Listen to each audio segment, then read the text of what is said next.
भारतीय संस्कृती संवर्धन आणि गोसंवर्धनाच्या विविध मागण्यांसाठी पुणे शहर आणि हवेली तालुक्यात गोप्रेमी मोठ्या संख्येने रस्त्यावर उतरले।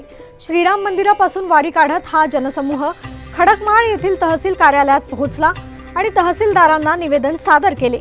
या निवेदनातून गोमातेला राष्ट्रमाता घोषित करावे, गोहत्या बंदीसाठी केंद्र सरकारने कठोर कायदा करावा, गोशाळांना आर्थिक मदत वाढवावी, तसेच शेतीत शेण आणि गोमूत्राचा वापर वाढवण्यासाठी संशोधन केंद्र स्थापन करावे, अशा विविध मागण्या करण्यात आल्या। या आंदोलनात अनेक मान्यवर उपस्थित होते। तर गोसन्मान अभियान पुढील 1 ते 1.5 वर्ष देशभर टप्प्याटप्प्याने राबविण्यात येणार असल्याची माहिती आयोजकांनी दिली आहे। नीलमणी ऋषभदेव आणि आद्यशक्ती मां सुरभी व भारतीय परंपरेतील सर्व देवी देवतांच्या आशीर्वादाने व भारतीय परंपरेतील सर्व आचार्य कीर्तनकार सर्व हरिभक्त पारायण यांच्या आशीर्वादाने गोपुत्र गोवत्स आणि जीवदया प्रेमी यांच्या सहयोगाने केंद्र सरकार व राज्य सरकार यांना आपण अहिंसक पद्धतीने एक निवेदन देण्यात येत आहे। सदर निवेदनात गोमाता ही राष्ट्रमाता घोषित करावी व इतर काही मागण्या आपण भारतातील 780 जिल्हे व 5400 अधिक तालुका यांच्या मार्फत तेथील तहसीलदारांमार्फत शासनाला पाठवित आहोत। पुणे शहरातील आत्ताच जे नुकतेच आपण देऊन आलेलो आहोत हवेली आणि पुणे शहर खडकमाळ येथील तहसीलदारांनी निवेदन दिलेले आहे।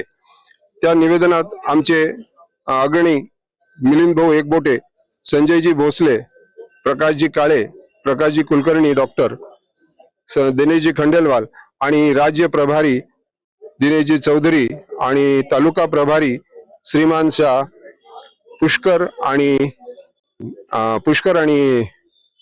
पुष्कर भाऊ यांच्या अधिपत्याखाली किंवा यांच्या नियोजनाखाली आपण यांना मार्गदर्शन हे आद्य गोरक्षक छत्रपती शिवाजी महाराज यांना स्मरून आज आम्ही सर्व गोप्रेमींनी गो सन्मान अभियान यात्रा ही पदयात्रा प्रत्येकाने आपापल्या भागातून तहसीलदारांना निवेदन देण्यासाठी, कारण गो हत्या आणि गो मातेचं हनन होणं हे प्रत्येक हिंदूसाठी अत्यंत लाजिरवाणी गोष्ट आहे।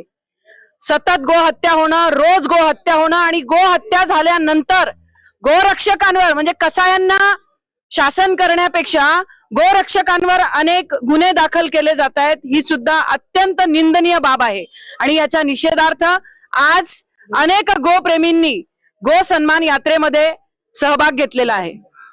हिंदू धर्मामध्ये एखाद्या घरात म्हणजे हिंदू धर्मामध्ये मृत्यू झाल्यानंतर मृत्यूच्या पश्चात 11 दिवस ज्या गरुड पुराणाचं वाचन होतं त्या गरुड पुराणामध्ये गोमातेचं महत्व सांगितलेलं आहे की वैतरणी नदी पार करण्यासाठी, जी अत्यंत भयावह आहे, जी भयंकर आहे, ती नदी पार करण्यासाठी जर आपण जिवंत असताना गोसेवा केली असेल, गोमातेचं रक्षण केलं असेल तर ही वैतरणी नदी आपण सहज सहज पार करू शकतो। हे महात्म्य गोमातेचं सांगितलेलं